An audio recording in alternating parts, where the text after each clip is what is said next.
chuckle that back to in there. Once the presentation's finished, the Meikai group will be sticking around to talk with you as much as you like about whatever it is you want about your career, about Meikai as a company, about what it is we do professionally. But in the meantime, please sit back and enjoy the dulcet tones of one of our directors. So we have two directors. One is located here in Canberra, and that is Adam, and our second director is based up in Brisbane, who may or may not dial in remotely. I'm going to go with them, probably won't. So without further ado, I'll introduce you to Adam Williams, one of the two founding directors of Meikai. Okay, so let me get myself comfortable up here with these reasonably uncomfortable chairs that we've been using in this sitting.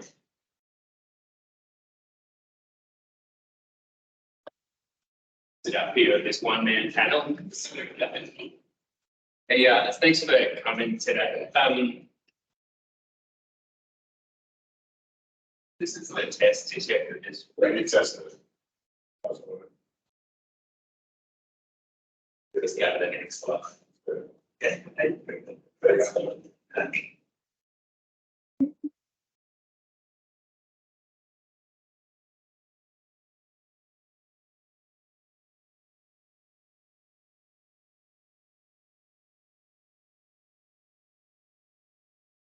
Yeah, so this is the agenda we're going to go through today. Really, the purpose is just to talk you through a bit of the graduate program so you get a better understanding of how the program works and what we're trying to achieve for you in the program. A bit about the company and why you might want to join us as an employer of choice. You know, there's lots of good companies that you can go and take your skills to, but yeah, this is one of those. And then, yeah, to end some time to just talk to the team, understand a bit more the types of people you might be working with. And then, yeah, you're free to go. Back, you can leave whenever you want. If you get bored of me, just take off. It's fine.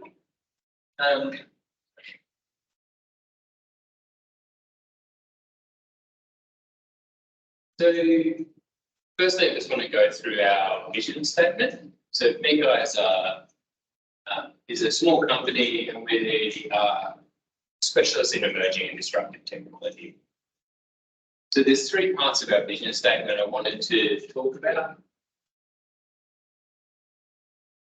Go to the next slide. So the first one is support the Australian government. As a company, our purpose is really to provide additional workforce to the Australian government to let them do the important work that they have.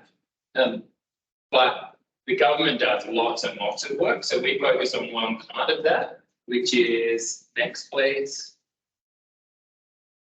the confident implementation, and the next one that of emerging and disruptive technology. So what that means is the government isn't necessarily that well empowered to do emerging and disruptive technology. It's hard, it's scary, it's challenging. And whether they be public servants or military, their skill sets aren't really emerging and disruptive technology. They're good at policy. If you're a warfighter, if you're trained and learn how to use weapon systems and fight, that doesn't mean that you're particularly good at new technologies or bringing them into service. And so that's where they use specialists like us to be able to help them do that work. The other two parts of the vision statement really relate to how we want to be placed in the market. So for us, it's really important that we are trusted by our clients. For them to be able to do their work, they need faith in us that we can deliver the support that's required. Next one. And then the last one is really admired for how we achieve those outcomes. So there's plenty of ways that you can get business done in the big bad world. Some of them not always the best, and you guys might have seen some of the recent news around the Big Four and a few others and some of the hot water they've found themselves in. that's not our way of doing business, and so that's why it's part of our mission statement. So just go through a couple of our current projects and the services that we deliver. So as a company, we focus on delivering project management and program management, systems engineering, service delivery, and solutions architecture. So it really means that we take those big ideas, we can manage them into service, we can do the engineering and architecture around them, and then as you're delivering bigger technology-based systems, you also need to focus on the service delivery, which is about how that thing is, when people need they need to make a phone call to have something fixed or whatever else, how does that all come together? And we do that across 3 areas, so simulation and C4I, which is command control, computers, and communications, and emerging technology and digital transformation.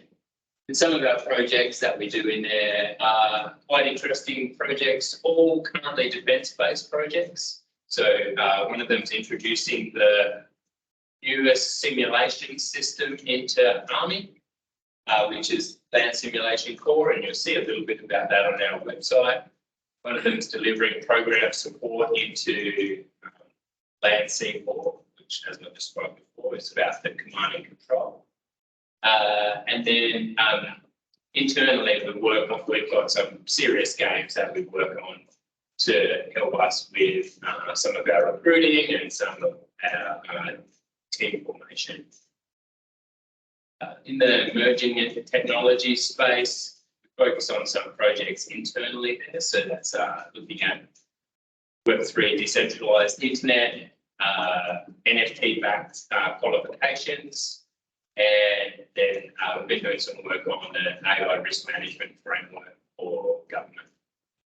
And then lastly, digital transformation, which is really a fancy way of saying take small little like IT networks and move them to bigger, stronger, more robust IT networks.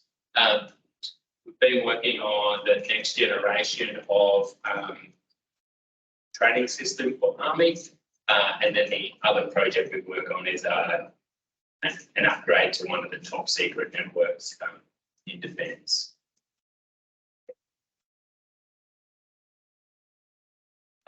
So the purpose of this site is really to show that we have one graduate program, but there's many opportunities for you as a graduate in that space. So not only can you work on delivering professional services into defence or government, and a few of the team here work on those projects. We also have our internal projects that we work on where we do our futures and R&D. And then a couple of the team here work on those projects as well. They don't work in defence currently, they work on our internal projects. What that gives is this nice mix between being able to stay on the leading edge of what it might be in emerging and disruptive technology, as well as then delivering those outcomes for the government. The way that we then manage that graduate program is we've got 2 streams that we focus on. One is project and program management, and the other one is engineering and solution architecture. And so if you're going to put in an application for the graduate program, you're going to be choosing one of those depending on either the qualification or the degree you did, or where you want to see your future career going.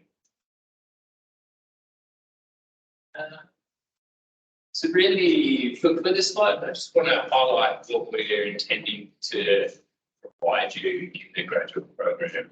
And so we really see ourselves as being a partner in the early stage of your career to help you become the best version of yourself as early as you can in your career.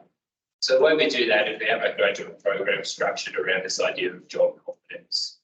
And for us, the reason that we think job confidence is important is that it helps build your confidence. We've all had a task to do before that we haven't been quite ready to do, and you feel like you're drowning. you don't really feel like you want to do it. And so by having the support to build that job confidence provides you the confidence to do the work in your day-to-day job. It increases the quality of the outputs that you do. The better you are in your job, the better you can deliver the outcomes that are required of you. Increases the reliability of those outcomes. It doesn't make much sense for someone to be able to occasionally do good work. When they have appropriate job confidence, they can consistently do good work, which is really helpful in that early stage of your career to kind of know what it feels like to be able to consistently output reliable outcomes. And then the last one is that it builds trust. So none of the work that we do is done by individuals, it's done by teams. And my business partner and I have a background in the military, and so that comes with this sense of trust, that you trust the person beside you to be able to do their job to the highest standard. And so we've built that into the fabric of the company around having high-performing individuals with job confidence so that we can put them into teams and that everyone can trust that someone else can do the work. So what the graduate program does is it's structured to work on those 4 elements of job confidence, which are your discipline, whether that be project management or systems engineering or architecture, a specialisation. So it's not much use to us or the Commonwealth or the government if you're a good project manager, but not good at project managing the problem that you need to project manage. So let's say you were a good project manager for buildings, but what we actually need is someone who knows how to project manage a simulation project. You need that specialisation so that you kind of know what the pain points are going to be. Workplace context, which really is time and experience in a particular work environment, so you understand how they talk about problems, how they think about problems.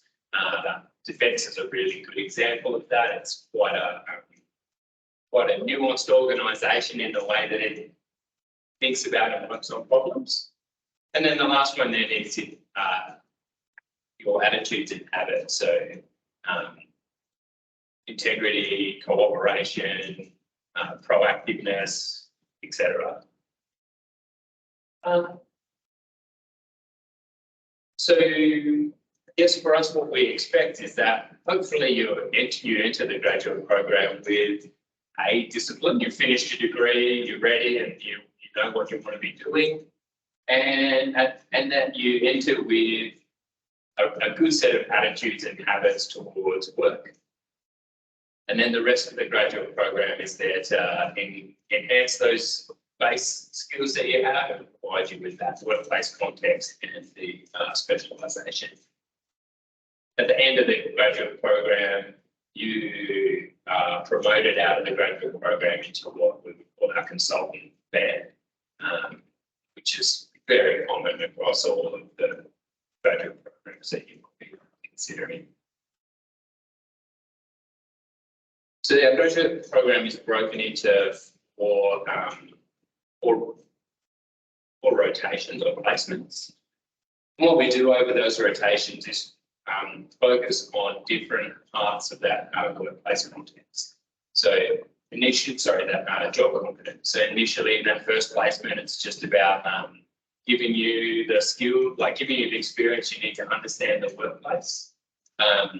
You've never worked in defence before, say, or the Department of Education, you don't know enough about them to be able to deliver quality outcomes straight away. And so we help with some skilling in the workplace context. Placement 2, we focus on attitudes and habits because we've now spent some time with you, six or 8 months, and we have a good idea about your baseline of habits and attitudes. So then we can work to lift them. Placement 3 is focused on your specialisation, whether you choose to focus on blockchain or AI and autonomous systems or simulation. And then the last placement really focuses on getting you the next level of qualification around your discipline, whether that if it's project management, getting you additional project management courses, if it's engineering, getting you on the journey towards your certified engineering status. And so we use that last placement to really focus on lifting your discipline confidence. I think later you can talk to the team a bit about this slide. What this slide is telling you about is some of the more practical ways that we run the graduate program. So you're given for every rotation, you'll have a manager of that rotation. For the whole graduate program, you'll have a graduate program manager, someone who's looking after you across rotations, so they know where the areas you're trying to work on. A graduate buddy, so that you're not left out in the cold. And a discipline mentor. And so that's really one of our experienced engineers or architects or project managers, someone who can help you where you've got questions about just how to do some parts of your job.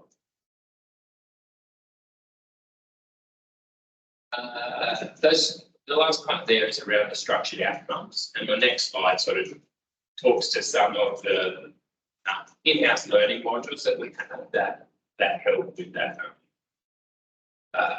skills uplift. So across those 4 areas, we have a whole series of modules inside the company that you work through over the duration of the graduate program to make sure that we are giving you the most help that we can as you're starting off in this early part of your career. I'm not going to read them out to you. The first block is primarily around events, because that's where the majority of our work is. It's also really quite complex in the way they do their business, and so we take as much of that as we can and we give it to you up front so that when you get into the workplace, it's not so confronting.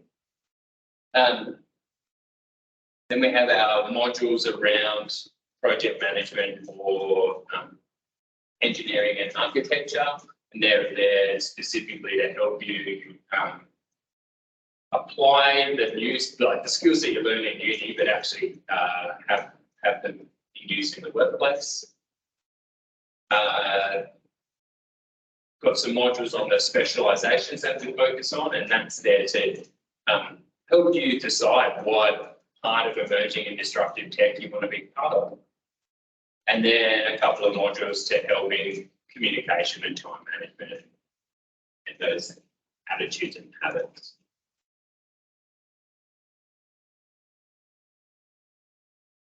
The current program is structured around a 24-month program, but we have it built so that we can accelerate it a little bit into 3 rotations or 18 months. The reason we would accelerate the program is either you have entered the program with some additional skills and qualifications beyond your university degree, or you have gone and either in the workplace or separate to work, you've picked up some extra skills and qualifications that just mean you're ready to become a consultant and fly with your own 2 wings without the support of the graduate program. The way we do that is in our 6-monthly reporting that we do with our graduates.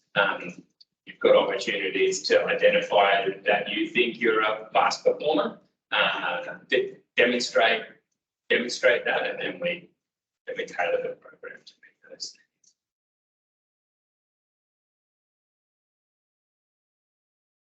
So the second last slide really is about the next step. So applications are closing in a week. was a bit less than a week. Then we'll go through a selection process to down select those applications.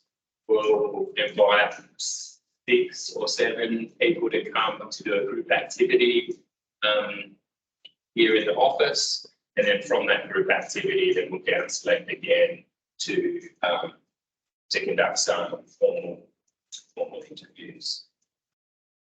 And we'll look at doing employment offers in the middle of October. After you've accepted that employment offer, then we'll go through the the Australian Government security vetting process with the intention of getting you the clearances that you need so that you can start in that early February. Probably the last thing I'd say here is that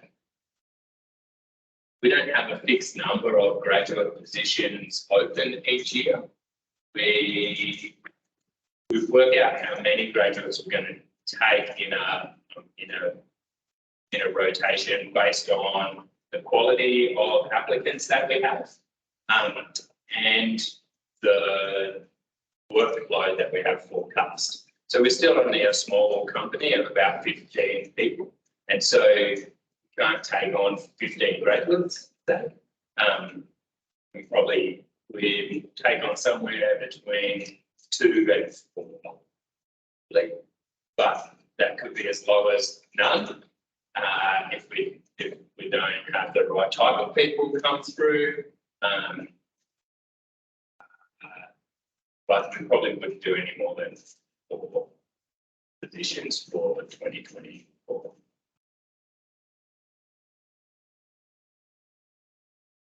Hey, this is the last slide. So now I'll see if you guys have got any questions. I'm happy to answer any of them, or we can go and have a drink and eat some pickles up the back. You guys got any questions?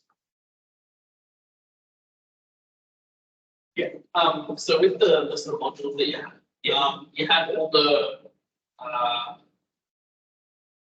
working environment stuff like towards the bottom, like 20 to 25 or so. Yeah. How come they're at the bottom there, whereas like that's the skills that you developed in the first 6 months or so? Yeah. Like was the module number like relevant or? Yeah, so they're numbered so that we can keep track of them. Yeah. It's not inherent in what are they? Okay. Yeah. Yeah. And so actually what we do is we have the capacity to treat each one of you as individuals. And so we have that set of modules. We also have that progression that I told through. Let's go back to the progression. But we use, like Ian, who's our graduate program manager, and then our review processes to work out which modules are most useful for you to tackle in that next 6 months. We've got one there, obviously, on time management, we've got one on networking, etc. And so if you're a really good time manager, we're probably not even going to get you to do the module, or we'll just do it later down the inside the 24 months. Whereas if you are a terrible time manager, you might be getting that module quite early on, just to help you be a better performer inside the team. Yeah, and so that the numbering system is not chronological. We fit them in, and across all the placements, you can put any module we want, but as a guiding principle, we focus on that first one across the placements, just because that's how we feel works best in terms of providing that more complete job confidence. A question. Yeah. You mentioned that you take on 0 to 4 graduate. What attribute things are you looking for in something like that? Yeah, no worries. So because we are a small company, we're not a startup. We're a small business. And so probably the first one is looking for a bias to action. Means that you don't just see a job and let it go past you. You see a job and you do something about it. As a small company, there is always something to be done. And then the teams that we provide to the government, there's always something to be done. You think about the amount of stuff that the government does. There's always things that are falling by the wayside, and so for us to deliver on our value proposition to the government of being just the right size to care about them, just the right size to access the right types of talent they need. Having members in that team that have a bias to action is really. The other probably key element that we're looking for is your ability to add clarity to the context of the problem that you're dealing with. So for Meikai, it is Japanese for clarity. That's the basis of that the company's been built around. We pride ourselves on being able to take those really complex ideas and problems that the government are trying to deal with and be able to add clarity to the situation, not make it through coordinating group activities, but there's that one person is saying a lot of things, but they're just making the thing harder and more problematic. That's not how we do business. So bias for action, clarity in your interactions, and then for being a good team player. So obviously there's a little bit of a trade-off there between what we might consider a bias for action and being a team player as well. There's no point having that one person that just streaks off and just does it all by themselves in the way that they want to do it, because that's the way that they are biased. Really need that someone who wants to work in a team, wants to work with people. And then probably the thing that really underpins that is this idea of integrity and professionalism, which is the three company values like clarity, professionalism, and integrity. And so really it's that professionalism and integrity that underpins that idea of teamwork and being able to hold Australian security clearance and access quite sensitive information on some of that projects. So they're the three main ones that we're looking for: bias to action, clarity, and a team player. Any others? I know some of you in the audience are not ready to apply for this graduate program. This 2024 graduate program is the third intake that we have had of graduates. As a small company, it has a reasonable impact on us to be able to run programs like this. And so up until this point, we've just used sort of the normal, the regular graduation calendar, I suppose, as the time for us to do graduate intakes. We are considering at the moment, a little like we have a bit of flexibility in how many graduates we might take. We also have some flexibility in when we might take them on as well. So we are considering, it's certainly not guaranteed yet, but something like a mid-year intake for the graduate program, where we have skills that we need to build and we have roles that we need, or jobs to actually have people do. Yeah. Any other questions for me? Great. Let's not make this any harder than it needs to be. And we don't have to sit in these seats any longer. So there's some food and drink back there. I know it's underneath that Bradley air conditioner, so I recommend you grab it and then move away. Otherwise, you'll probably get some industrial damage. You don't want that. But I'll have a chat to each of you down the back, and thank you for taking the time to come in and hear a bit about the company and the graduate. Thanks.